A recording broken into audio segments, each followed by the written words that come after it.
जगद्गुरु तुकाराम महाराज, राष्ट्रसंत गाडगे बाबा, राष्ट्रसंत तुकडोजी महाराज आणि मला माझ्या जीवनात ज्यांचं प्रत्यक्ष दर्शन झालं, मला ज्यांच्याबद्दल अत्यंत आदर आहे, असे आपल्या देशाचे माजी राष्ट्रपती कैलासवासी अब्दुल कलाम साहेब यांना वंदन करून आज या जुन्नर तालुक्यातील शिरोली नगरीमध्ये स्वर्गीय निवृत्ती साहेब व स्वर्गीय हिराबाई शेरकर यांच्या पुण्यतिथीनिमित्त या सोहळ्याचं आयोजन केलेलं आहे. 19वे पुण्यस्मरण आहे. छत्रपती शिवाजी महाराजांच्या पदस्पर्शाने पावन झालेली ही भूमी, अतिशय नशिबान लोक आहे तुम्ही त्या भूमीत जन्माला आलेले. मी आल्यापासून बघतोय कार्यक्रमाची रूपरेषा, प्रास्ताविक बोलणं, विविध पक्षाचे, विविध म्हणल्यापेक्षा सगळ्याच पक्षाचे लोक आहेत, सगळ्याच पक्षाचे पदाधिकारी आहेत, शिक्षण सुशिक्षित शिकलेले राजकारणी. खरं म्हणजे तुमच्या पुढे मी काही बोलावं इतका मोठा तर मी नक्कीच नाही आहे, बोल करायला काय हरकत नाही. पण काय माहिती, शेरकर साहेबांनी मला बोलवलं ड्युटी म्हणून तुमच्या पुढे बोलणं आहे, नाहीतर तुम्हाला काही शिकावं किंवा दोन गोष्टी सांगावं या लायकीचं मी नाही. 7वी शिक्षण झालेला माणूस आहे, शेतकऱ्याच्या घरात जन्माला आलो, काहीच नाही, काही पदवी नाही, कुठं राजकारणी नाही, कोणत्या पक्षाशी असं काही विशेष जोडल्या गेलो नाही. सगळ्या पक्षात चांगलं बी हे आपलं आणि चांगलं ठेवायला बी पाहिजे. नाहीतरी आज तुमचं ज्याच्याशी चांगलं आहे ते उद्या कोणत्या पक्षात राहील तुम्हाला कुठं माहिती आहे. त्याच्यामुळं आपलं चांगलं ठेवलेलं बरं. काय काय कोणाचं काय गॅरंटी, काय कशाचाच भरोसा नाही. सकाळी एक तर संध्याकाळी एक आहे. त्याच्यामुळं कोणाशी वाईटपणा घ्यायचं काही विषय नाही. पत्रकार मंडळी आहे, महिला मंडळ आहे, तुमच्या सगळ्यांचे मी मनापासून आभार मानतो. शेरकर साहेबाबद्दल मी तुमच्या पाहुणे, काही मित्र यांच्याकडून काही गोष्टी ऐकल्या, ते स्टेटसला ठेवते, व्हॉट्सअपला टाक. आपली प्रत्यक्ष कधी भेट नाही, पण मी तुम्हाला खूप दिवसाने ओळखतो. ज्यांनी हा कारखाना उभा केला ते शेठ बाबा, त्यांचंही कर्तृत्व ऐकताना माणूस भारावून जातो अक्षरशः. काय लोक होते हे पूर्वीचे. त्यांच्या नावातच निवृत्ती असल्यामुळे जन्मताच कशाची आशा केली नाही, म्हणून ते घडलं. नाहीतर बोलू नाही. पण आता अनेक चेअरमन पाहिले मी महाराष्ट्रात, तुम्हालाही माहीत असेल. मला आहे ना साहेब, कुणाला राग आला येऊ आला, मला चांगलं बोलताच येत नाही हो. काय माझं थोबडच इतकं वाईट आहे ना, मला तरी मी किती गोळ खातो, पण ते नाही जमत. काय कारण नाही जमत नाही काय, हा ना. अनेक चेअरमन असे निघाले महाराष्ट्रात, त्यांनी कारखाने आजारी पाडले हरामखोरांना, त्यांना चिकट घेतले. का हलकट म्हणा झाले या वृत्ती.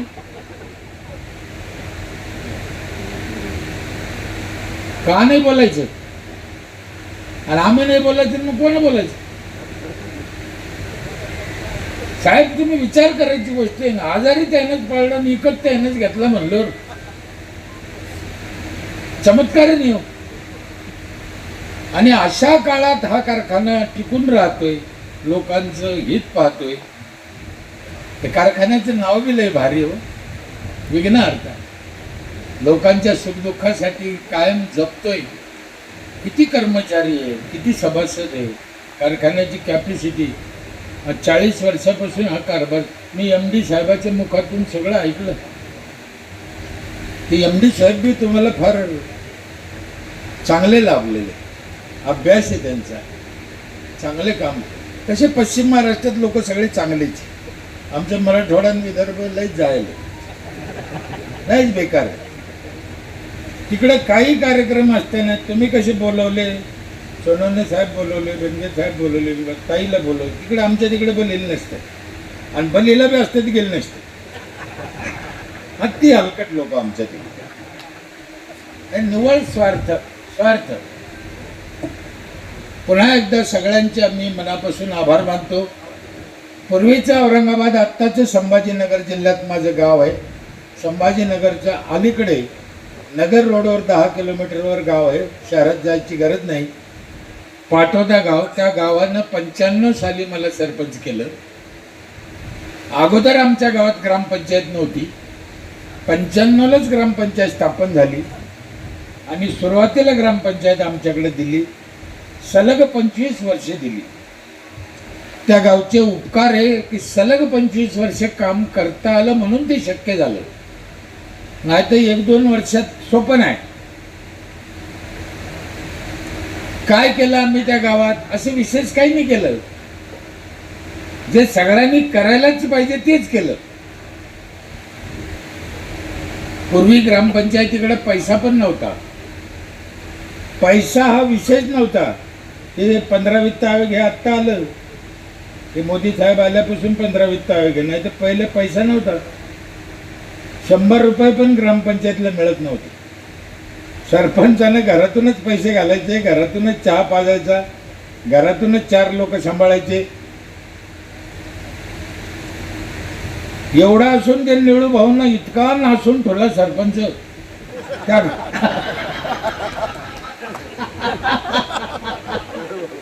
लय डेंजर. ते धुता धुता आमचे नाकीनं आले. आता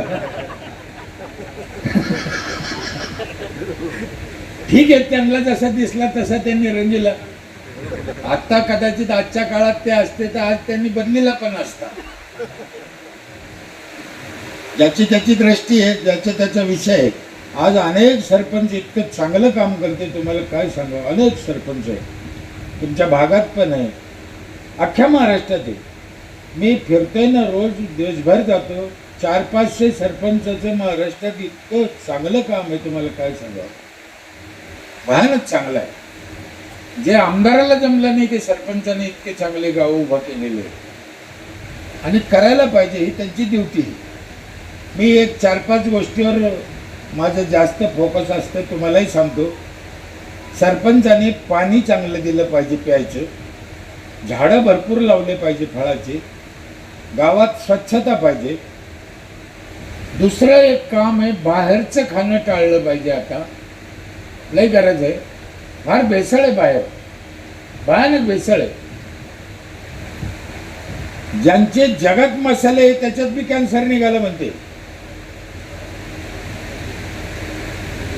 जगात माल विकतो पण त्याच्यात पण भेसळ आहे म्हणते.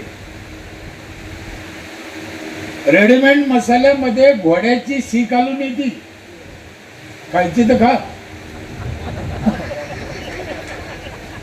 हा ना, हॉटेलच्या भाजीला जी चव आहे ती घरी येते का? नाही, कारण आपल्या बायकोला माहितीच नाही घोड्याची शी टाकायला कधी.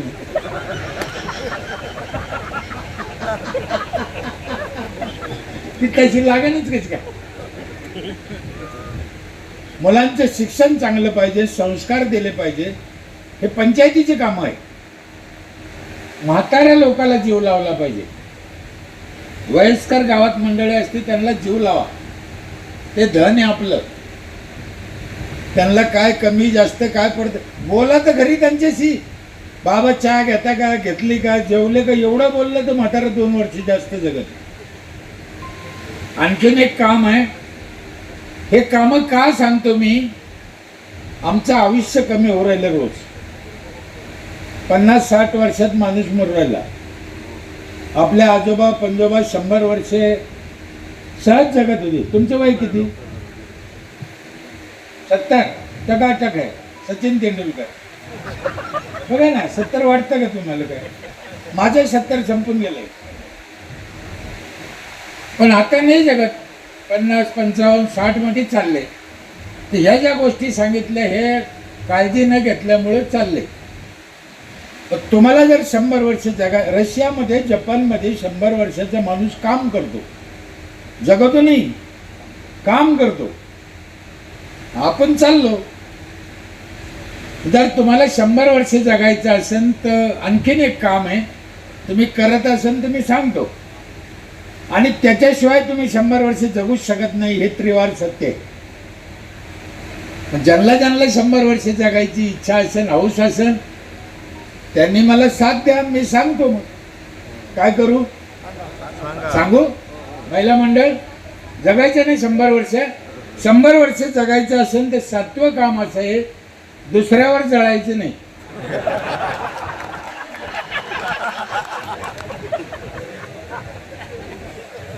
कशाला जळवतो आम्ही दुसऱ्यावर? मला काय कळलंच नाही, काय घेणं देणं. कोणाला काय मिळालं मिळालं. तालुक्यात एकच आमदार होईल, एकच पंतप्रधान होईल देशाला, एकच मुख्यमंत्री होईल. कोणाचा नवरा चांगला असेल, कोणाची बायको चांगली असेल, कोणाची शेती चांगली असू द्या ना. तुम्हाला देवानं कमी केलं का? नाही. मग समाधानी राहा ना, दुसऱ्यावर जळून का उपयोग आहे? ते जळाल्यामुळं आमचा प्रॉब्लेम होतो, आमचं आयुष्य कमी होतं. म्हणून इथून पुढे माझी विनंती आहे, दुसऱ्यावर जळू नका. परमेश्वर तुम्ही करत राहा, तुम्हाला मिळतंय, देव देतो, चांगलं देतो. चांगलं करत राहा, चांगले फळ. 40 वर्षापासून यांच्या घराण्याकडे कारखाना काम करते, चांगलं केलं म्हणून चालतं. मी पहिले सांगितलं, त्यांच्या नावातच निवृत्ती होतं, 7 हिराबाईची. दादा तुमच्या पण नावात सत्यशील आहे, आयुष्यभर लक्षात राहू द्या, आमचे हात जोडून विनंती. हा ना, काहीतरी आपल्या वडिलांना नावं ठेवताना काहीतरी विचार करून ठेवले जाते, उगाच ठेवत नाही. आताचे आईबाप काही ठेवते, गोट्या सोट्या, त्याचा गोट्या सोट्याच होतो, त्याचं काय होणार आहे दुसरं? बापच त्याला गोट्या म्हणल्यावर त्याचं चांगलं बुडून व्हायचं कसं? म्हणून आई वडिलांनी नाव ठेवताना पण काहीतरी विचार केला पाहिजे, काहीतरी चांगलं नाव ठेवलं पाहिजे, त्याला त्याची आठवण राहिली पाहिजे. इथे सगळ्यात महत्वाची गोष्ट म्हणजे एवढे लोक कार्यक्रम, आमदार साहेब पण बोलले, ताई पण बोलले, संख्या वाढते म्हणे, आणि दर्जी लोक आहे, सज्जन लोक आहे, हुशार लोक आहे, तुमचा भाग पण चांगला आहे. हे 5-7 कामं करा. आम्ही तेच केलं पंचायतमध्ये. आपला उशीर झाला, 11:30 वाजले. किती वेळ बोलावं याला काही मर्यादा आहे. पैसा पाहिजे कोणतीही गोष्ट करायला. आम्ही आमच्या पंचायतमध्ये आर्थिक नियोजन केलं. 4000 लोकसंख्येचं गाव आहे माझं. 5000 रुपये टॅक्स एका घरातून घेतो मी आज. 800 कुटुंबाचे 40 लाख रुपये येते मला टॅक्स, आणि माझ्या गावात 100% टॅक्स भरावाच लागतो, तो पण चालू वर्षीचा, मागचा नाही. म्हणजे तुम्हाला वाईट नका वाटून देऊ, तुम्ही मागच्या वर्षीचा अजून भरला नाही. हा बरोबर आहे, नाही मला माहिती आहे ना ते. आमचा चालू वर्षीचा वसूल झाला. ही पद्धत लोकाला वळण लावून दिलं. त्याच्यात काही विशेष काय आहे असं काही नाही, लोकाला वळण लागलं. 40 लाख आमचे येते टॅक्सचे, 32 लाख आमचा खर्च आहे वर्षाचा, 8 लाख आमच्या पंचायतला नफा आहे. आणि आता सरकार देते दरवर्षी 15 वित्त आयोगाच्या रूपाने 40 लाख. 1000 लोकसंख्येला 10 लाख रुपये देते सरकार दरवर्षी, न मागता न अर्ज करता सरपंचाच्या खात्यात जमा होते.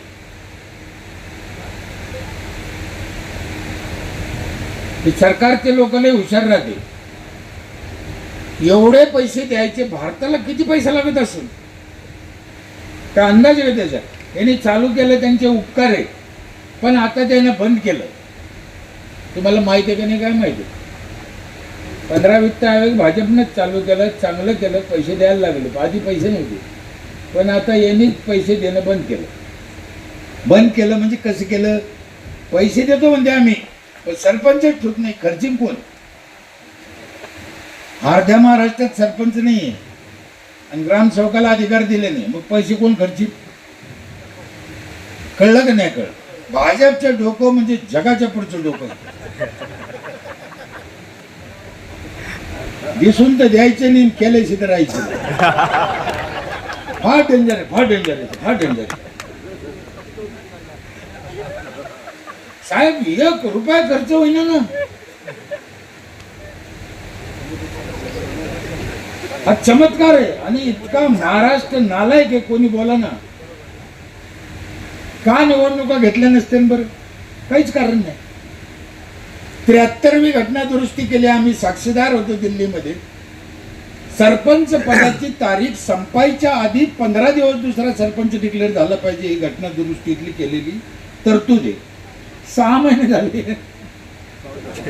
कारण त्याला बोलायची हिंमतच नाही कोणाची. बोलले का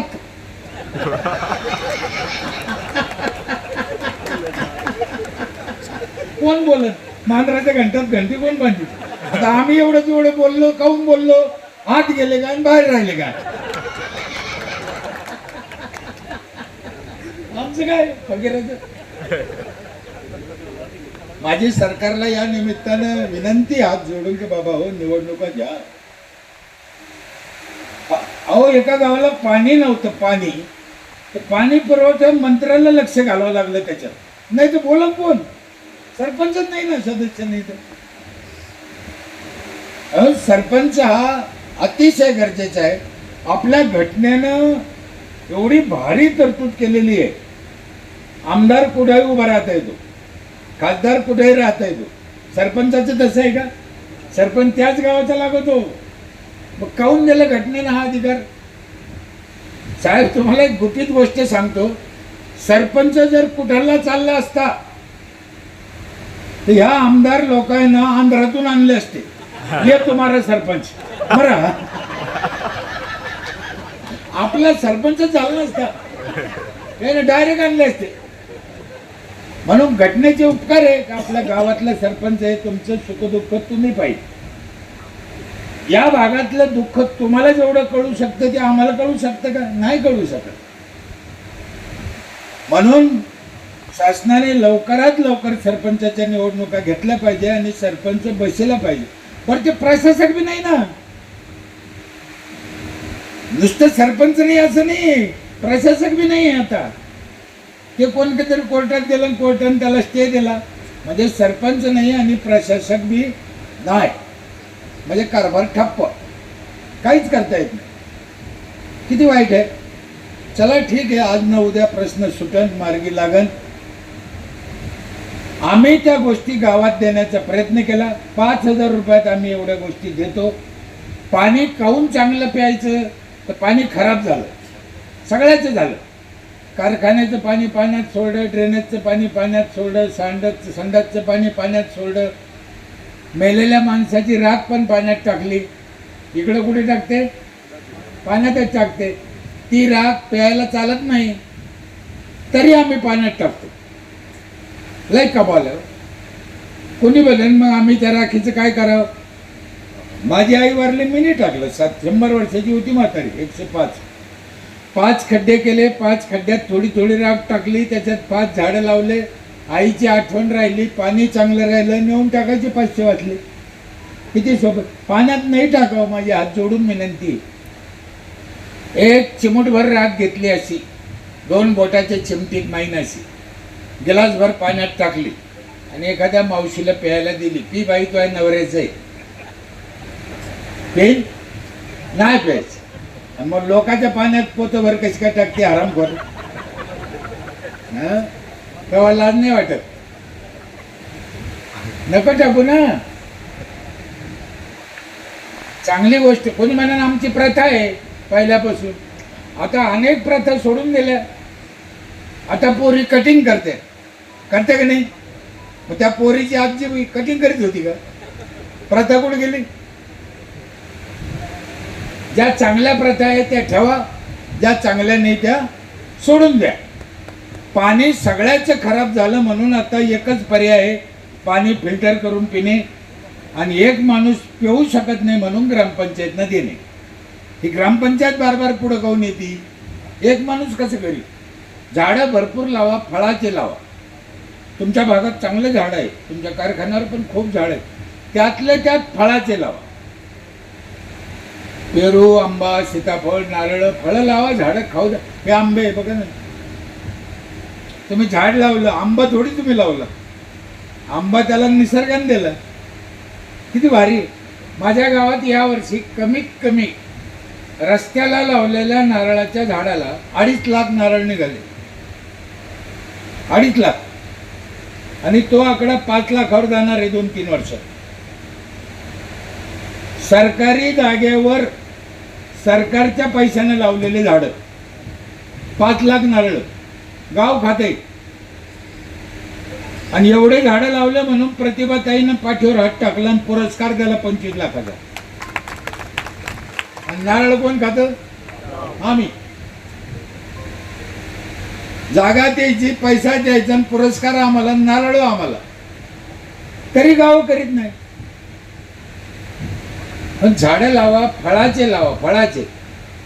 मला लोक काय म्हणते, साहेब रस्त्याला जर फळाचे झाडे लावले रोडला, सीताफळ, पेरू, आंबे, हे रोडला, दोन्ही रोडला लावा ना. ते म्हणते पोरं ठेवायचीच नाही. मी म्हणतो पोरं नाही ठेवायची, पोरं खातील. मग मी पोरासाठीच लावा म्हणतो. निवृत्ती बाबांना हे फळ लावलं ते पोरासाठीच लावलं, लक्षात ठेवा. त्यांनी विचार केला असता की पोरं खाते लावूनच नको. काय खाल्लं असतं तुम्ही? पोरं खाते म्हणून जर तुम्हाला फळाचं झाड लावायचं नसन, का माणूस हलकट झालं? ताई तुमची माफ, कान धरून माफी मागतो आणि पुन्हा एकदा सांगतो, बघा कळलं तर, पोरं खाते म्हणून जर तुम्हाला फळाचे झाड लावायचे नसन,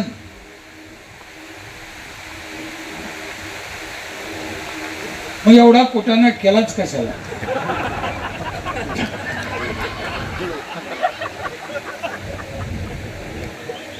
काय गरज पडली होती त्याच्यावर? मग रामदेव बाबाच्या आश्रमात जाऊन राहायचं ना.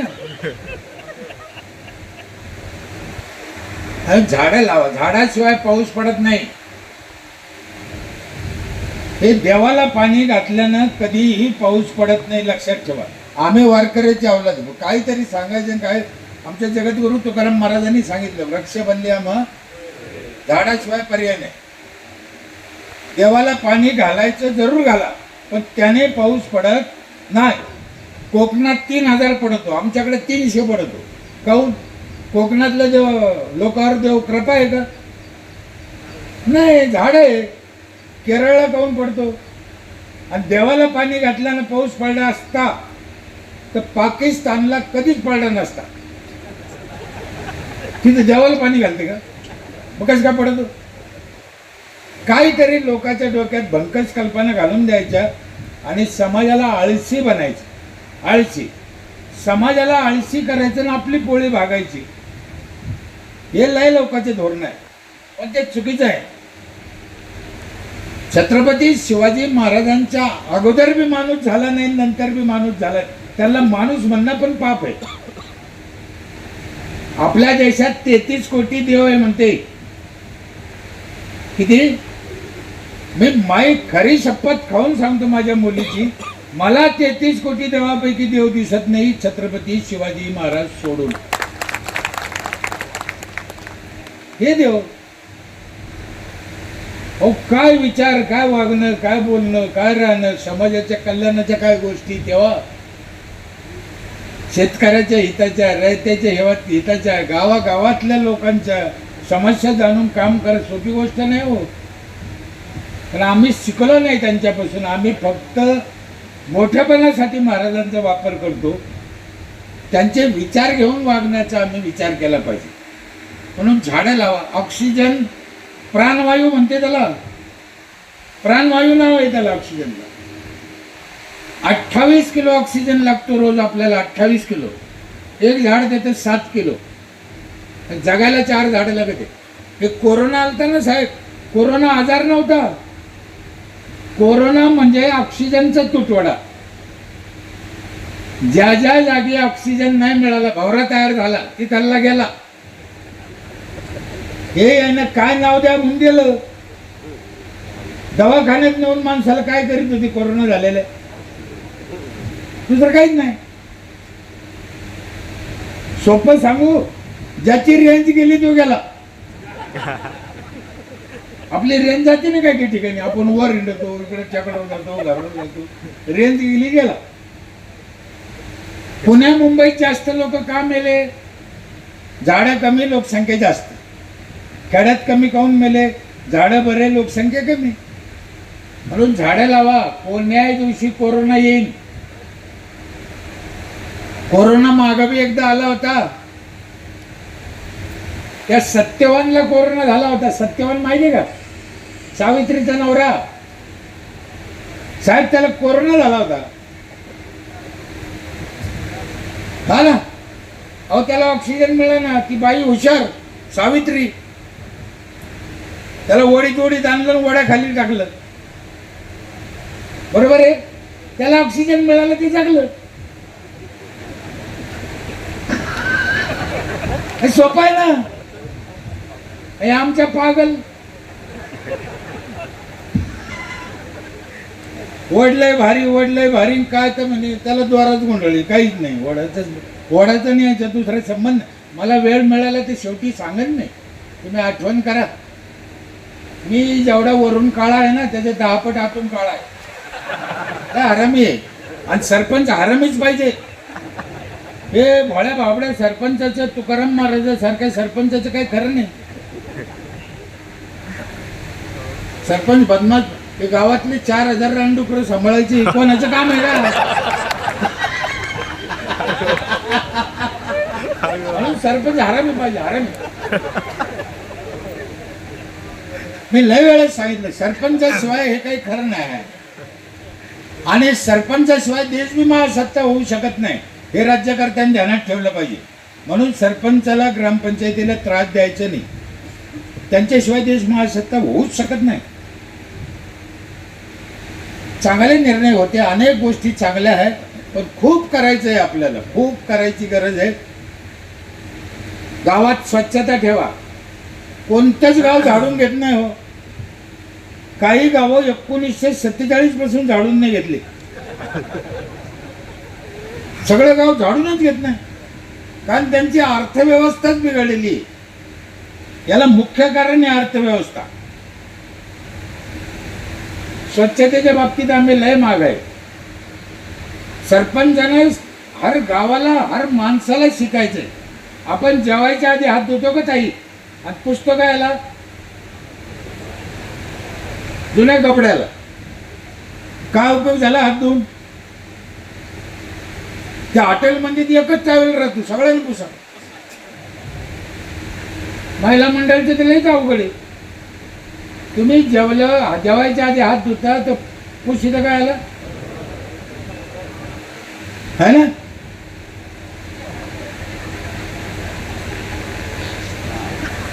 नाक पुसायला तेच, काठ पुसायला तेच, हात पुसायला कसं काय?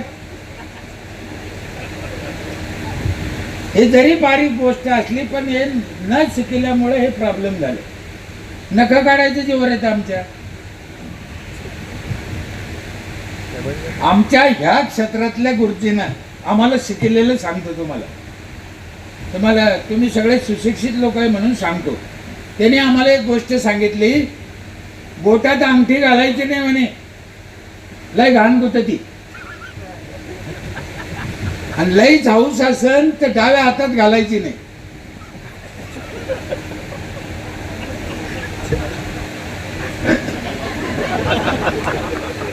काढून पहा, ज्याच्या डाव्या हाताचे त्याने काढून पहा, हातून काळं भांगार येते. हे बघा साहेब, ऐकायला हे जरी विचित्र वाटलं, पण कोणा तरी सांगायला पाहिजे ना. कोणाच सांगायचं नाही, मग माहीत कसं होईल? म्हणून स्वच्छता, गटार बंदिस्त पाहिजे. हे उघडे गटार फार डेंजर आहे. हे मलेरिया जे रोग आहे उघडे गटारामुळे आहे. गावात जास्त दवाखाने असणं भूषणाचं नाही आहे, अपमानाचं लक्षण आहे. कशाला पाहिजे दवाखाने आम्हाला? माझ्या इथे 94ला 2 खाजगी डॉक्टर होते, दोघं पळून गेले. 10 रुपये धंदा होत नाही. आपल्याला डॉक्टरचा राग नाही, पण डॉक्टर असणं काय भूषण नाही रोजच्या याला. कशाला पाहिजे? म्हाताऱ्याला जीव लावा, मुलांना शिक्षण करा. आम्ही हे सगळं केलंय, करतोय. खूप मोठं केलं ना असं नाही. आम्ही फक्त बेसमेंट तयार केलं. काय केलं? बेसमेंट. एवढं नाव झालं. जर आम्ही कळस उभा केला तर काय होईल? तुम्हाला खरं सांगतो प्रांजळ मनाने, मी MD साहेबाला सांगितलं, ते लय कौतुक करत होते माझं. मी म्हणलं साहेब आम्ही लय मोठं काम नाही केलं, कोणाच काही नाही केलं म्हणून आमचं मोठं झालं. वास्त्रात लागली काय शानी नाही, त्या विशेष काय केलं आम्ही? असं लोकांना चांगलं पाणी दिलं, लय विशेष आहे. किती काय झाडं लावले, काय विशेष आहे? करा. अर्थात पैसा लागतो, लोकांकडून पैसा घ्या. मी माझ्या पैशाचं गणित तुम्हाला सांगितलं. 5,000 रुपये टॅक्स घेतो एका घराकडून, 800 घराचे 40 लाख येते, 32 लाख खर्च आहे, 8 लाख नफा आहे. प्रश्न असा आहे, 5,000 रुपये 1 एप्रिलला वर्ष चालू झाल्या लोक कसे काय देते? माणसं इथून तिथून सारखे, ते काऊन देते? आम्ही सुविधा पण तसंच दिल्या. काय सुविधा दिल्या आम्ही?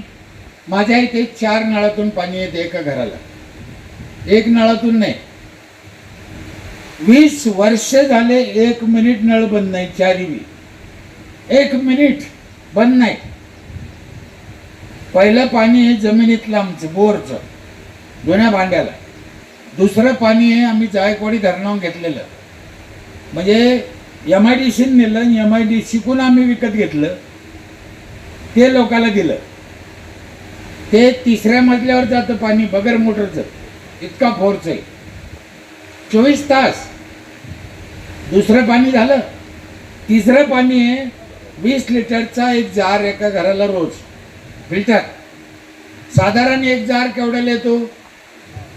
10 रुपये. महिन्याचे 300, वर्षाचे 3600. बरोबर आहे. आम्ही घेतले किती? 5,000. हे ध्यानात ठेवा. म्हणजे एका फिल्टर पाण्यात पैसे पिटले. घरातले 2 नळ तसेच. आणि 4थं पाणी आमच्या इथं रोज सकाळी पहाटे 5 ते 8 संपूर्ण गावाला आंघोळीला गरम पाणी येतं नळाला. बाईनं चुलीवर तापायचं नाही. आम्ही सोलरवर तापितो, त्याला काही खर्च येत नाही. सोलर, मला माहित नाही इकडे किती प्रमाणात सोलरचा वापर आहे, पण भविष्यात जर तुमच्याकडे सूर्य आला तर सोलरवर तापा. अहो केवढं संकट आहे डिझेल पेट्रोलचं. याला एकच पर्याय आहे, सूर्य. किती सोपं आहे ते, बेखर्ची. त्या ट्रम्पच्या नादी लागल्यापेक्षा रमखोराच्या आपलं सोडा ना. मला लय राग येते ट्रम्पचा. त्याचं नाव काढलं का माझी नस अशी खराब होती ना. तो भारतात असताना मी मेलो तर मेलो, पण त्याला धरलंच असतं. इतका स्वार्थी माणूस असावा. एकटा माणूस जगाला विठीत धरतोय. हे हलकट पुढारी नाही जन्माला आलेले बरे असे. बरं अमेरिकेचे राष्ट्राध्यक्ष बस झालं ना, काय कमी नाही? इराण पाहिजे, इराक पाहिजे, भारत पाहिजे. कशाला? अरे 80च्या वर गेला भाडव्या. कोण्या दिवशी जाशील पत? हे बघा, कोणी म्हणून मी एवढ्या मोठ्या माणसाला कसं बोलतो? मी मोठ्या माणसाला नाही बोलत, मी हलकट माणसाला बोलतो. मोठ्याला कशाला बोलू मी? आदर करीन. इतका त्रास. आम्हाला डिझेल भेटायला काल परेशान झालो मी येताना. नंतर असा घाबरलो. ड्रायव्हर म्हणे कारखान्याला जाईल. म्हणलं चाल. मग तिथे गेलो. पाहू अवघड आहे ना पैसे देऊन. यायला भाव वाढायचे होते, द्यायचे वाढून. पण हे काय तकलीफ झालंय. 4 पाणी. आमची एक पिठाची गिरणी आहे, पंचायतनं टाकलेली 20 वर्षापूर्वी. जो टॅक्स भरण त्याला वर्षभर दळण फ्री. साधारण 1,000-1,500 रुपये त्याचे वाचायचे. बरोबर आहे साहेब. आम्ही 5,000 घेतले हे लक्षात ठेवा. त्याचा घराचा टॅक्स पण आला, पाणीपट्टी पण आली, सगळं आलं त्याच्यात. आणि या सुविधा पण. तुम्हाला जसं सांगितलं बाहेरचं खाऊ नका, मग आम्ही काय विचार केला? बाहेरचं खाऊ नका, मग यांना काय करा? मग आम्ही बटाटा चिप्स बनवायचं मशीन घेतलं. बटाटा चिवडा बनवायचा, तुम्ही तुमची आलू आणा करून न्या फुगट. हळद पावडर करा, मिरची पावडर करा, धने पावडर करा, शेवाय करा, पापड करा, डाळी करा, गोड तेल करा, उसाचा रस काढा. हे सगळं मसनी पंचायतमध्ये फुकट वर्षभर. उसाचा रस पण बाजारात प्यायचा नाही, भेसळ राहती. आता तुम्ही शंका घेईन रसात कस काय भेसळ येईल? रसात भेसळ नाही येत, पण बर्फात. लातूरला रात्री एक म्हातारं मेलं, त्याला बर्फात ठुलं दवाखान्यात. सकाळी ॲम्ब्युलन्सवाल्याला सांगितलं याला याच्या गावाला नेऊन घाला. त्यानं म्हातारं सोडून दिलं आणि येताना बर्फ रसावाल्याला केला. आम्ही म्हणतो टाक, अजून टाक. लय म्हणून बाहेर भरोसा ठेवायचा नाही. आपलं आपल्या गावावर भरोसा ठेवा, आपल्या जवळच्या लोकांवर भरोसा ठेवा. कमी पडलं तर मारून आणा, पण बाजारातलं नको रे बाबा. आता कचरा लोकांच्या घरून आणतो आम्ही. शेती करायला ट्रॅक्टर आहे आमच्याकडं.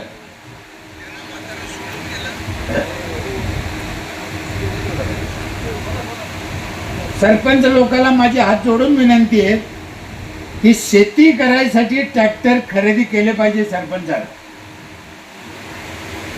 आम्ही ट्रॅक्टर आहे शेती करायला, 25% सबसिडी आहे शेतकऱ्याला.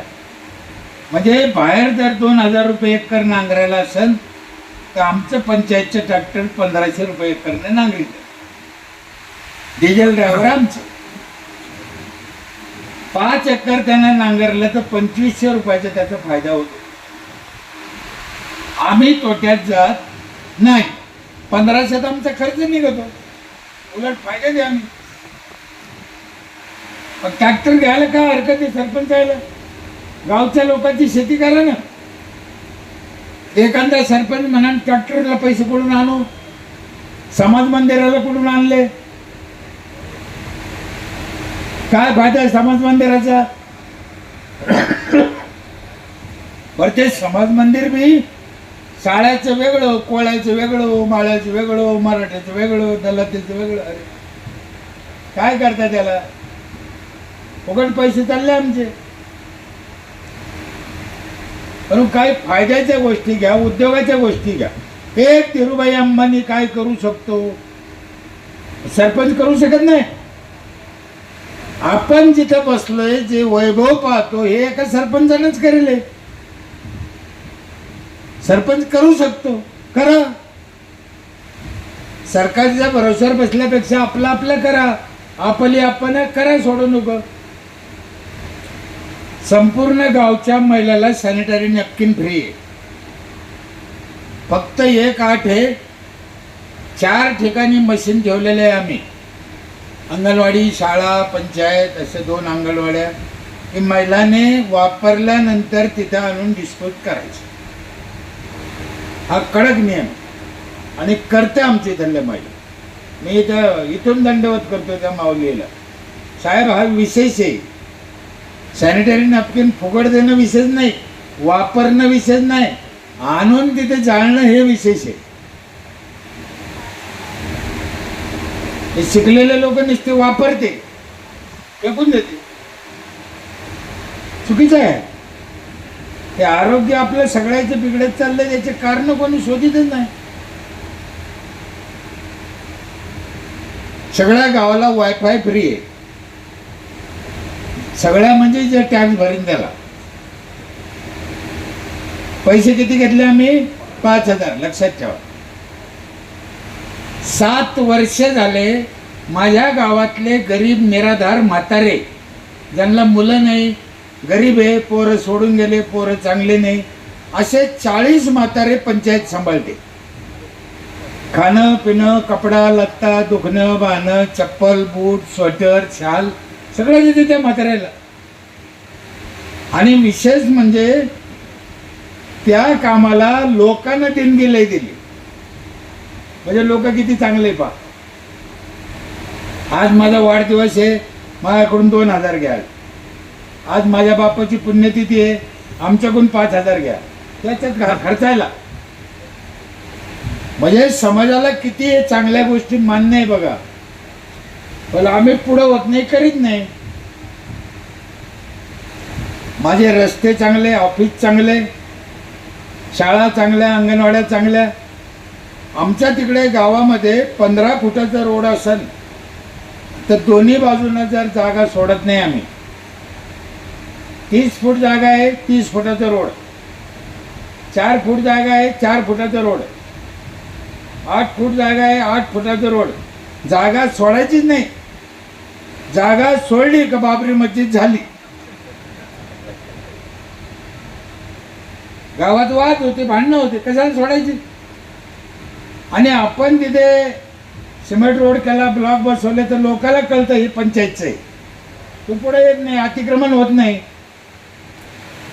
अशा गोष्टी सरपंचाने एक एक करायच्या. खूप गोष्टी अशा, खूप.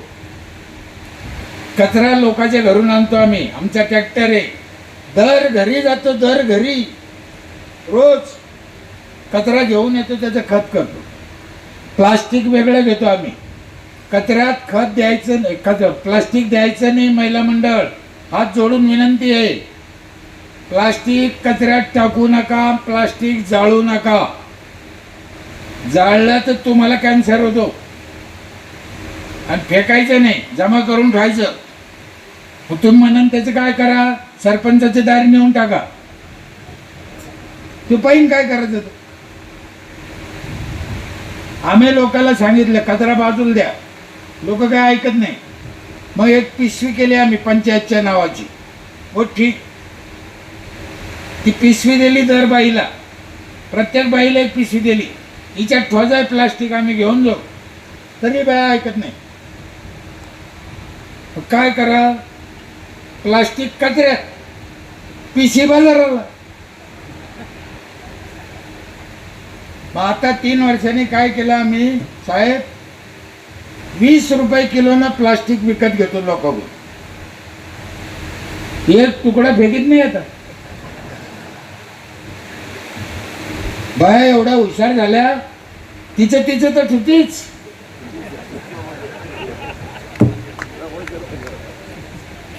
म्हणून म्हणलं मी रानडुकरं सांभाळणं सोपं नाही, लय अवघड आहे. मी पहिले सांगितलं, मी लय कपटी आहे, लय काळा आहे आतून बाहेरून. हे असं केलं तेव्हा गाव सुधारलं. लग्नाच्या नोंदी करीत नाही बाया. मी जन्माची नोंद घ्यायचंच बंद केलं. एका बाईला अडवलं, ती म्हणे काहून घेत नाही माझ्या पोराची नोंद. म्हणलं तो लग्नात सर्टिफिकेट दाखव. ती म्हणे माझं लग्नात सर्टिफिकेट नाही. म्हणलं म्हणजे कोणाचं आहे. तेव्हा तिला कळलं. तिला राग आला, मला शिवाय दिल्या, रडी पडली. पण सगळ्या गावाला माहीत झालं तर लग्नाचं सर्टिफिकेट लागतं. आता सगळं गाव लग्नाची नोंदी करू राहिले. आणि लग्नाची नोंद करायला TC जोडायला लागते. 18 वर्षाच्या आतल्या पोरीचं लग्न होत नाही, माहीत आहे. एखाद्या गुट्ट आहे ना. आपण मेल्याची नोंद करीत नाही. ग्रामपंचायतला 20 दिवसाचा अधिकार, 20 अधिकार संपतो. तुम्ही 6 महिन्याने गेले आणि दाखला द्या, देता येत नाही. गावात वाद होतो, भांडणं होतो. आम्ही काय केलं, जर कोणाचं म्हातारी मेलं, तू नको येऊ बाबा, तुझ्या घरात दुःख आहे, कोणाच्या हाती अर्ज पाठव. एक अर्ज आला का त्याच्या बापाच्या मौतीला 3000 रुपये नगदी देतो. मग ते म्हातारं मेलं रे मेलं.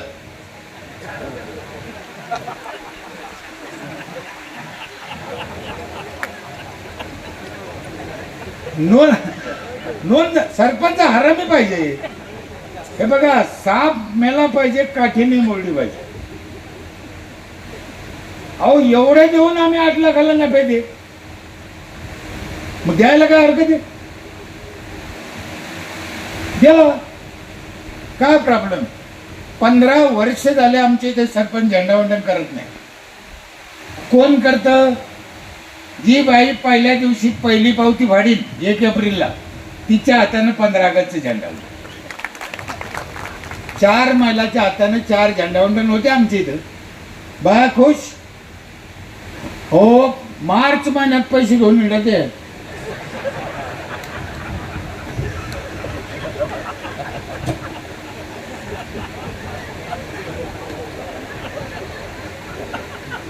किती भारी आहे, चांगलं आहे ना.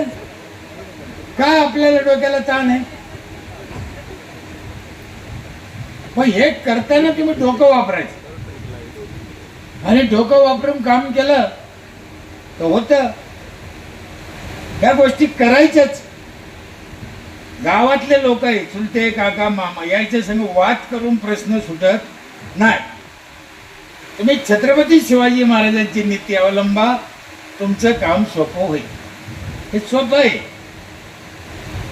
एकदा एक म्हातारा आलं ऑफिसात, ग्रामसेवक नव्हता. म्हातारा चिडलंही, मला उशीर झाला, मला जायचं, भूक लागली, ग्रामसेवक आला नाही, त्याला काय वाटत का. आलं म्हणलं गेलं तर आपलं काय करा. ग्रामसेवक आल्यावर त्या ग्रामसेवकाला सांगितलं, म्हणलं म्हातारले गरम झालं तुला. ते म्हणे आता कधी कधी उशीर होतोच. म्हणलं पण याला काही इलाज काढ रे. ते म्हण तुम्ही सांगा इलाज. मग म्हणलं त्याला सांगितलं, म्हणलं ह्या मशनी भेटत आहे, त्या मशनी आण 2-3 मशनी आणल्या आम्ही, पंचायतमध्ये ठेवल्या. बाबा आले का वृद्धासाठी त्या मशनी, बाबाला खुर्चीवर बसायचं, बाबा इथं बसा, आणि बाबाचे पाय त्या मशनीत ऑटोमॅटिक जाते, बटन दाबून द्यायचं, त्या मशनी बाबाच्या पायाची मसाज करते. बाबा उठतच नाही ना, चट येईन आपलाच आहे, कुठे चालला.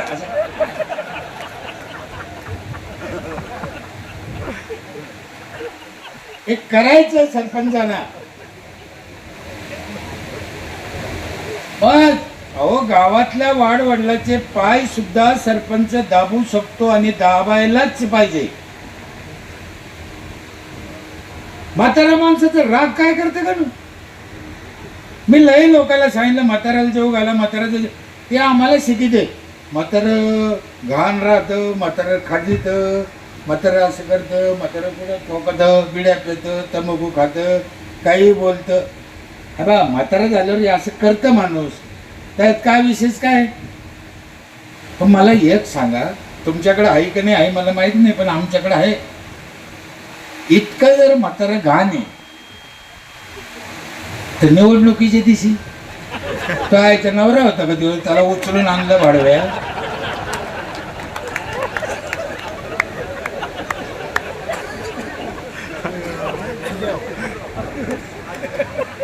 आणलं ना, खांद्यावर आणलं, खांद्यावर.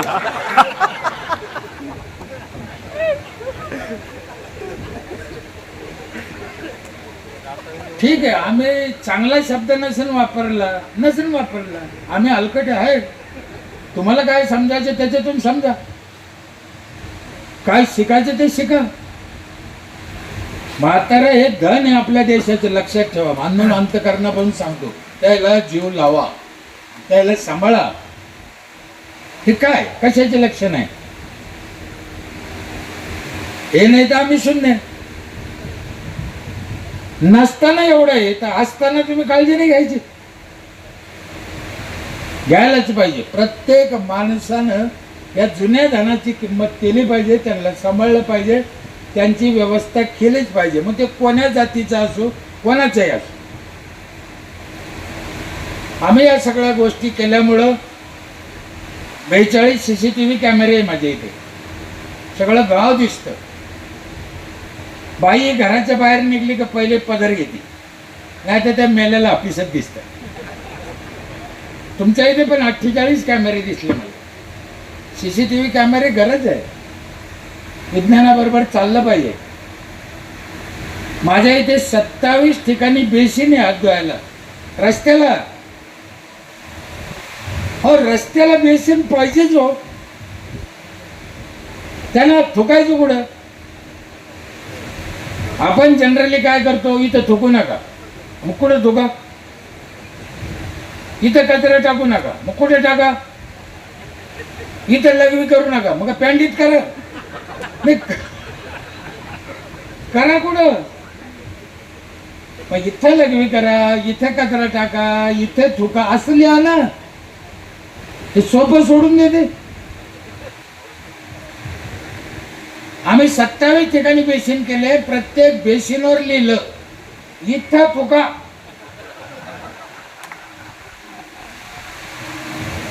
या समाजाची नाडी ओळखायची आणि नाडी ओळखणाऱ्यांनाच सरपंच व्हायचं. सरपंचाला हे सगळं कळतं बरं का. तुम्हाला अंतःकरणापासून सांगतो, सरपंच एवढा हुशार माणूस त्या गावात पैदा होईल नाही. नंबर 1 चकवाला. पण तो सरपंच झालं रेडिओने करतो. आधी लय हुशार राहतो. अहो, नवऱ्याचं मतदान एकीकडे आणि बायकोचं मतदान एकीकडे करतो तो. ही कला फक्त सरपंचात आहे, आमदारात नाही. बरोबर साहेब, माई शपथ मी करेल आहे ना. नवरा बायकोचं मतदान 2 ठिकाणी करणं काय कला आहे, आश्चर्य आहे जगातलं. सरपंच करतो. आणि सरपंच निवडणुकीसाठी जे केलं ना तेच आता करायचं. फॉर्म्युला देणं, साडूला फोन कर, मेवण्याला फोन कर, पैशाचा वापर कर, पाय पड, जेवू घाल, तो माळ करायला दारू पाडली. आता काय झालं? म्हणून करावं.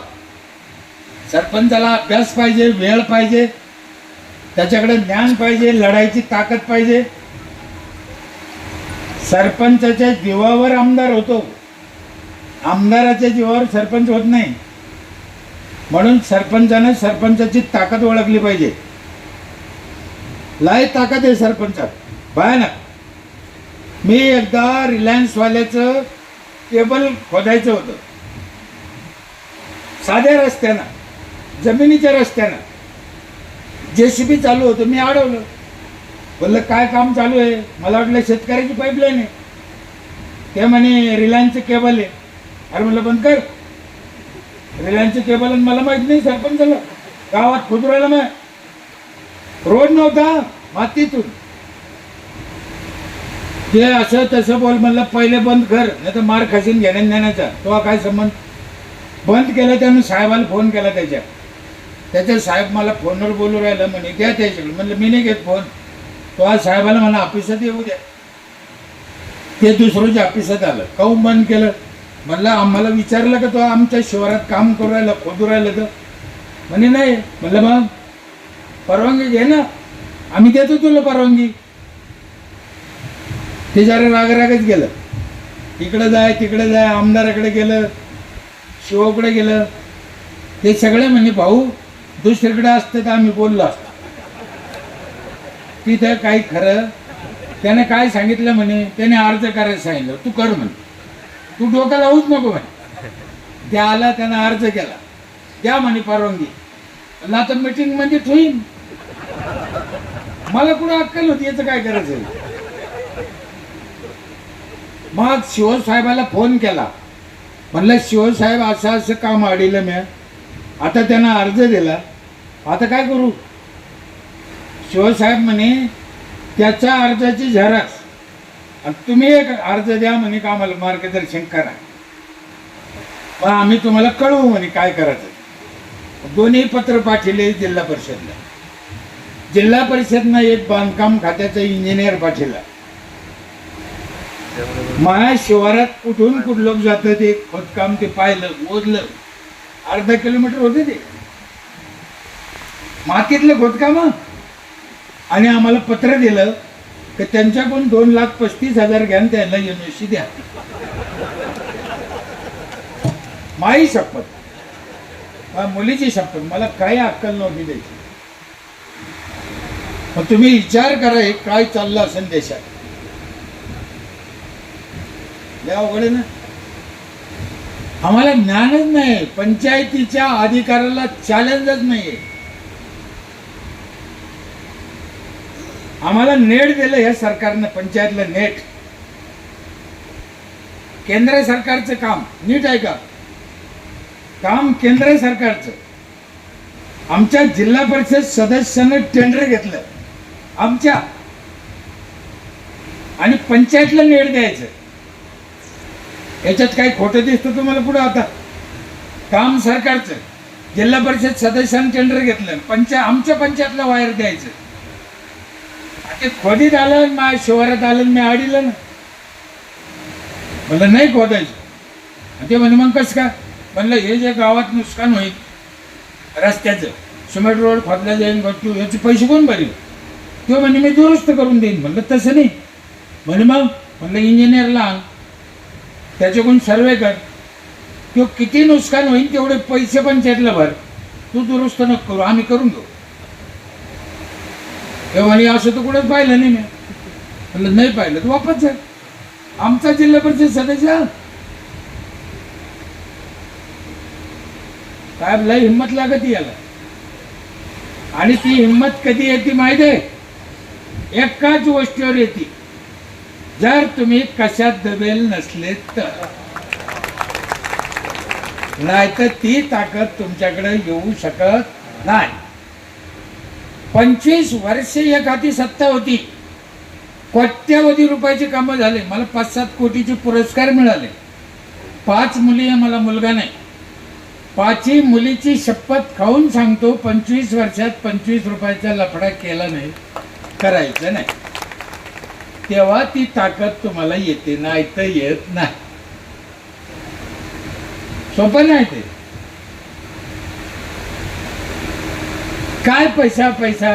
बरं माझ्या अंदाजाने आता तुम्ही भ्रष्टाचार नाही केला तरी तुम्हाला 2-5% मिळाली. कशाला करायचं? तुम्ही काहीच नाही करायचं, राम राम राम राम माळ जपत बसा तरी 5% येते. मग काय करायचं तुम्हाला?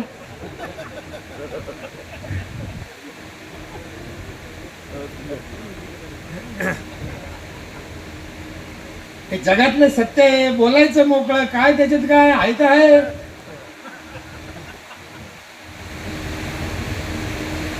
मला त्या 5%वर ऑब्जेक्शनच नाही माझं. तुम्ही रगतवडी तर लोकांचं ढेकण्यासारखं हलकटा होत त्याच्यावर आहे. पर काही लोक तर काम न करता बिल काढिते, हे तर लईच हलकटे. काम न करता पाहिजे ना. मग ते काम आडीलं, मग ते व्हिडिओ शिवकडे गेला. शिवसाहेबांनी एकदा समजून पाहिलं मला. ते म्हणे राव ते काय ऐकत नाही माणूस, काय करा. 6 महिने बंद पडलं काम. तो म्हणे मी पैसे भरीत नाही. तो बी जिल्हा परिषद सदस्य, जिदीला लागला. म्हणलं जिदीचा विषय नाही त्याच्यात, तू दुरुस्त करून देणार आहे ना, मग तेच आम्ही म्हणून राहिलो का इकडे पैसे भर, आम्ही करून घेऊ. तू नाही आला नंतर तर तो काय करता? आम्ही 6 महिने पडलं. बरं केवळ आम्हालाच घ्यायचं पंचायतला नेट.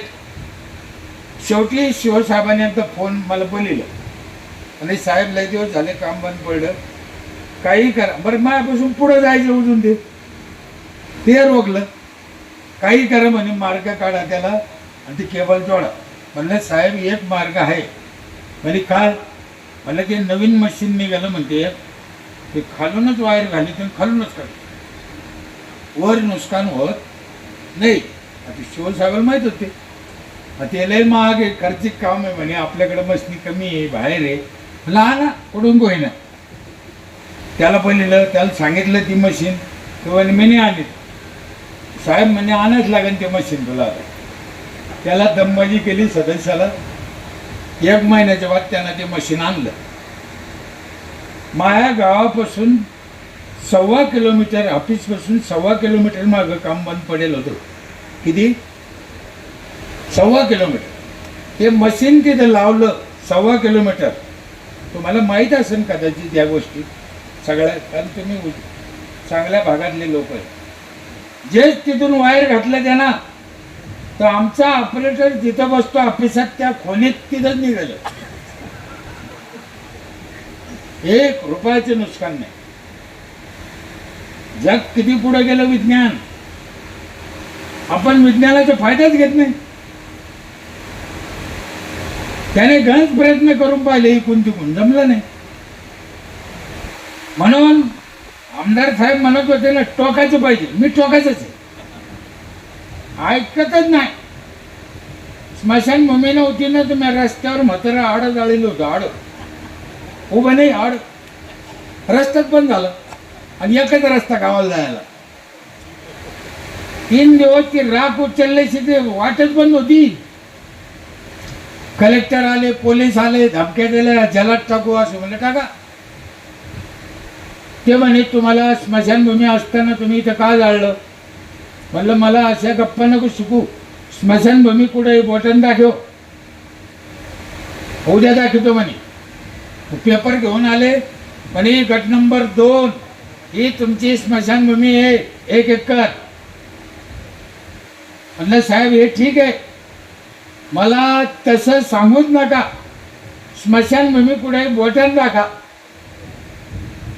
पुन्हा म्हणे उद्या सांगू. मोजणीदार आणले. गट नंबर 2 मोजला, पाहिला. सगळ्या गट नंबर मध्ये ऊस. आणि माझ्या सख्या चुलत्याचा. काय झाला असं तुम्ही विचार करा. कलेक्टरना काढून दिलं. 10 लाख रुपये दिले. स्मशानभूमी चांगली झाली. 100-150 जांभळाचे झाड आहे, त्याच्यात जांभळाचे 200 क्विंटल जांभळं निघते. जांभळं बाया महिला आमुसाच्या दिवशी स्मशानभूमीत घुसत आहेत. तिला भूत दिसत नाही, तिला जांभळं दिसते. जांभळं. मी म्हणलं ना, सरपंच असा पाहिजे, अभ्यास केला पाहिजे. आणि गावातले लोक, एक जुनं उदाहरण सांगतो. 2 उदाहरणं 5 मिनिटात आठवतो. अरे बापरे, 1:15 झालं. एक जुनं उदाहरण सांगतो. का सांगतो? समाज असा का करतो? आपण अटॅक करायचं आणि अभ्यास करायचा. आपण अभ्यास न करता अटॅक करतो. मी ज्या वेळेस 30 वर्षापूर्वी गाव हागणदारी मुक्त केलं, 3 महिन्यात केलं. माझ्याकडे यादी होती सगळ्या घराची. या घराने संडास बांधला, पण त्याच्या घरातले सगळे माणसं वापरते का? कळलं की नाही? कळलं. नुसतं बांधून उपयोग नाही. एक जणाचा अभ्यास होता. एक जणाने संडास बांधला, घराच्या समोर बांधला. ते शेड एक आपलं इतका लांब बांधला. त्याची खळ्याची जागा होती, खळ्याची जनावरांची. तो म्हणे मी दादा तिथं बांधेन. म्हटलं बांध. कुठं बांध, त्याला सवय तर लागून द्या. तिथं संडास बांधला. महिला मंडळ नीट आहे का? पुरुष. पहिल्या दिवशी हा माणूस संडासला गेला. तिथं शपथ खाऊन सांगतो, ही घटना सत्य आहे. आणि त्याच्या संडास शेजारी एका गरीबाचं झोपडं होतं. ते झोपड्यात राहत होते. हा संडासला गेला आणि ती बाई झोपड्याच्या बाहेर भाकरी करीत होती.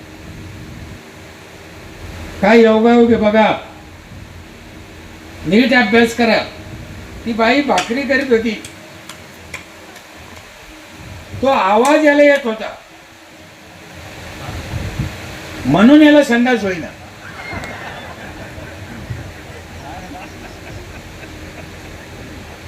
मी हे उदाहरण का सांगितलं? आम्ही अभ्यास करायला पाहिजे समाजाचा. त्याला संडास का होईना याच्यातला आणखीन एक गुपित वेगळा आहे. त्याच्या मनाने शंका खाल्ली की जर तिचा आवाज मला येतो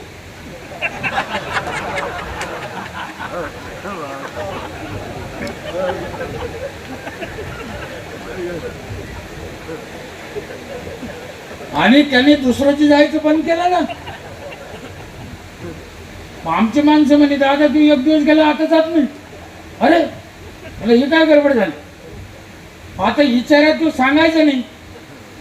मग त्याच्या लायकीचा त्याचा जोडीदार त्याचा दोस्त सापडीला त्याला हे सगळं सांगितलं. म्हणलं कारण काय या मला आणि सापडो. मग त्यानं हे कारण सापडून आणलं. मग आम्हाला कळलं. मग आमच्या एका सदस्यानं त्याला इलाज सांगितलं. म्हणे भाऊ तू म्हणतो ते खरं आहे, असं होऊ शकतं म्हणे, आवाज जाऊ शकतो. मग त्याला एक इलाज आहे म्हणे. काय? तू गेल्या गेल्या नळ चालू कर डबड्यात. तो उरकून घे म्हणे, झालं काय त्याला काय. मी का सांगितलं नीट लक्षात घ्या. समोरचा माणूस असा का करतो याचा अभ्यास आपण आधी केला पाहिजे. मी सायकली आणल्या 15 ऑगस्टला वाटायला महिलाला 25. ग्रामसेवक म्हणे 25 सायकली कोणाला वाटीन. म्हणलं कोणाला देऊ, आण बायाला द्यायच्या, आपल्याला कामाला जात्या कुठं तर फुकट, काही आठ नाही, जातीची नाही, काही नाही, काही नाही. दौंडी दिली, माझ्याकडे लाऊडस्पीकर आहे दौंडी द्यायला, 18 लाऊडस्पीकर आहे, 18 सगळ्या गावात ऐकू जातं. रोज सकाळी 7 वाजता राष्ट्रगीत होतं आमच्या इथं, त्या लाऊडस्पीकरवर सगळ्या गावाला कळतं. 25 सायकली आणल्या 13 ऑगस्टला, 15ला वाटायच्या. अर्ज द्या म्हणलं, ज्या बायाला सायकलीची गरज आहे अर्ज द्या. 50 अर्ज आले, 50 किती 50 घरे किती 800. अर्ज किती आले 750 लोकांना अर्ज केलेला आहे. काऊन केल्याने माहिती आहे, त्याला माहित होतं एक काळ काही सायकल द्यायचं, कशाला इज्जत घालायची. 50 बायांना अर्ज केले. ग्रामसेवक म्हणे 50 अर्ज आले, आता काय करता, सायकली 25 आहे. म्हणलं बोलवत्या 50 बायाला, बोलिलं. मिटिंग घेतली 14 ऑगस्टला. म्हणलं ताई सायकली 25 अर्ज 50, मग आता काय करता. म्हणलं 25 आता देऊ, 25-26 जानेवारीला देऊ, आहे की नाही. तेव्हा म्हणजे चालन दादा, ठीक आहे. म्हणलं प्रश्न असा आहे, आता कोणत्या 25 द्यायच्या. ते म्हणे तुम्ही जसं ठरेन तसं. म्हणलं एक काम करा, जी बाई मला गावातून एक चक्कर मारून आणीन सायकलीवर दाखीन, तिचा नंबर पाहिला. जे बाया उठल्यान घरला पळाल्या, एकीला सायकल आणता येत नव्हती. मार्च काय केलं हे लोक गावातले ना लय कलाकार, म्हणून सरपंच तसं पाहिजे. मी एकदा तुम्हाला म्हणलं होतं, शेवटी मला आठवलं ते सांगा. आठवलं एवढं उदाहरण सांगतो. ते वडाची पूजा जे तुम्ही करता ना, मी विचार केला तर महिलाला वड लय आवडत पूजा. आता कधी आहे ना, पुढच्या आठवड्यात महिन्यात आहे. तुम्ही वडाची पूजा करणार सगळ्या. मग मी काय म्हणलं, ग्रामसेवकाला वडाचे रोपा आपण बायाला वाट. ते म्हणे बाया वड कुठे लाईन, जागा गल्लीत काय वड लावता येतो का. म्हणलं तू डोक्याला ताण नको करून घेऊ, तू ग्रामसेवक आहे, आम्ही सरपंच आहे, आमच्या डोक्याला डोकं नको लावू, आपण त्याच्या हातात देऊ, त्या कुठे लावू. गेला ग्रामसेवक, 100 भर रोपं काहीतरी आणले त्याने, 70-80. लाऊडस्पीकर मध्ये दौंडी शिपायला लिहून दिली. काय दौंडी होती नीट ऐका, ही पण सत्य घटना आहे. मी मोगम काय बोलत नाही, अंदाजे काही सांगत नाही, पुस्तकातलं वाचून.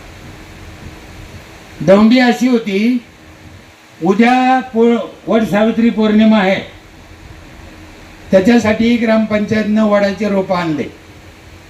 वडाचे रोप पूजणं लय पुण्याचं काम आहे. वडाची पूजा करणं लय पुण्याचं काम आहे. महिलाला विनंती आहे की आपला आपला वड घेऊन जा, वडाची पूजा करा. फक्त आपला वडाची पूजा करा, दुसऱ्याचे वड पूजू नका. हे दौंडीत सांगितलं. जे बाया पळत आल्या, आमचं वड द्या, आमचं वड द्या, 5 मिनिटात वडे गेले. सरकार दादा ग्रामसेवक तर पाहतच राहिला. अरे काय झालं म्हणलं, असंच इथे 2-3 महिला मागे थांबल्या. आमची चुलती होती, एक भाऊजाई होती, एक गावातली बाई होती. मला बोलू शकते अशा बाया. त्या म्हणे भास्कर तो वडं दिले चांगली गोष्ट आहे म्हणे, आमचं काही म्हणणं नाही, पण तू खरंच सांग वडं लावा कुठं म्हणे. गल्लीत घरापुढं वड लावता येतो का म्हणे. म्हणलं नाही लावता येत. मग काय कुतळा घातला म्हणे, तो धर्म संकट आणला, आम्ही काय करायचं. म्हणलं एक काम करा ताई, वड कुंडीत लावा, वट्यावर ठेवा, पुढे जागा लागती. हा हे बरं आहे म्हणलं, हे सोपं आहे. या वड सावित्री पौर्णिमेला तुम्ही पण कुंडीत वड लावून वट्यावर ठेवा. ठेवता का. हा चांगला आहे. तुम्ही माझ्या सख्या बहिणीसारख्या आहे, मग लाडक्या नाही सख्या. मी तुम्हाला 1500 देऊ शकत नाही, पण मी सल्ला देऊ शकतो. सल्ला देऊ ना, देऊ ना ताई. वडाच्या कुंडीत जर वड लावला आणि वाट्यावर ठेवला, त्याचे अतोनात फायदे. त्याच्यापैकी एक फायदा सांगतो, आता उशीर झाला. काय फायदा आहे? वड जर कुंडीत लावला आणि वाट्यावर ठेवला तर आपला वड आपल्या डोळ्यापुढे राहतो.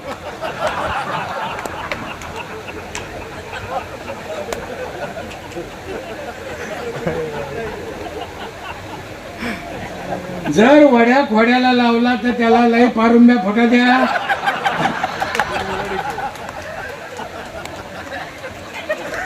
ती आधी तर लई टाळ्या माझी, ती लय अनुभव दांडगा होत. म्हणून आपला वड आपल्या डोळ्यापुढं. महिला मंडळ, एक गोष्ट लक्षात ठेवा, तुम्ही लय भोळे हो. तुमच्या लक्षात कसं येत नाही? माणूस मोठा हरामी आहे, त्याने तुळस डोळ्यापुढे ठेवली. तुम्हाला कधी कळेल? तुळस बी डोळ्यापुढे पाहिजे आणि वड पण डोळ्यापुढेच पाहिजे. हे शिक्षण पण सरपंचानं द्यायचं आणि सरपंचानं काळजी घ्यायची. पुन्हा मला इथं बोलवलं, आदर सत्कार केला, ऐकून घेतलं, खूप चांगला कार्यक्रम केला, चांगली गोष्ट केली. आमच्या तिकडे स्वाध्याय परिवार चालतो. स्वाध्याय परिवार माहिती आहे का? पांडुरंग सातारीचा. ते दरवेळेस प्रवचनाला येते आठवड्याला आणि घरोघर जाते, बोलवते, या या. एकदा मला बोलवायला आले ते. मी सगळ्या धर्मपंथात जातो. म्हणे दादा प्रवचनाला या संध्याकाळी. म्हणलं येतो. एवढ्यात माझी बायको बाहेर आली. तिने पाहिली, म्हणे तुमच्या घरचे आहे का? म्हणलं हा. यायला बी घेऊन या म्हणे.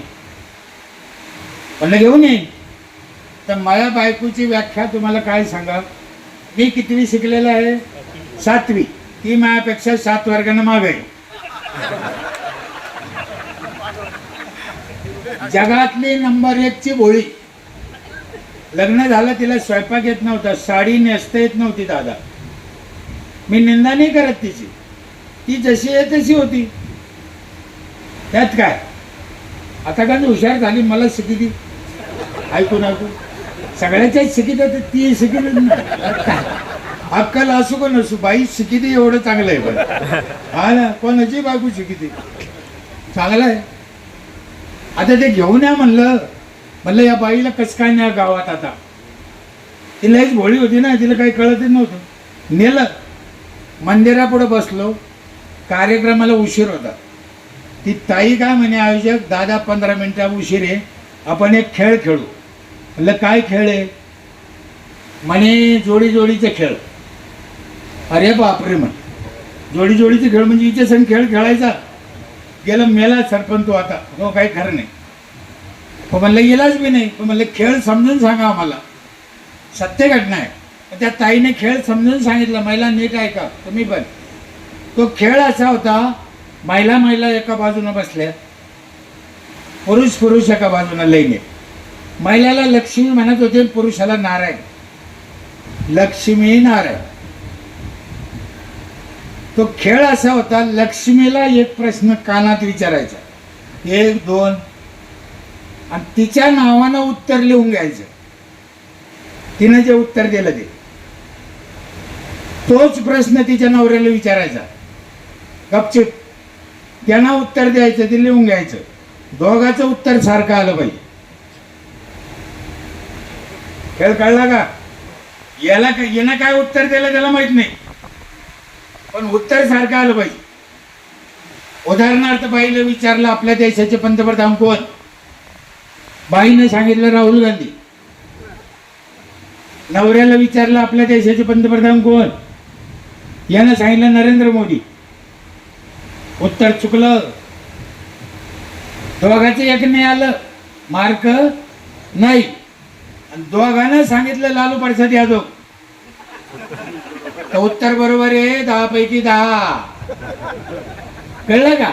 उत्तर काही असू पण दोघांचे एक पाहिजे, असा खेळ होता तो दादा. मग माझ्या बायकोला प्रश्न विचारला, सगळ्या बायाला विचारले, सगळ्या बायानं उत्तर दिले. आमच्यावर बारी आली, माणसाला विचारलं, मला माझ्यावर बारी आली, मला विचारलं तुमच्या पहिल्या मुलीची जन्मतारीख काय. मला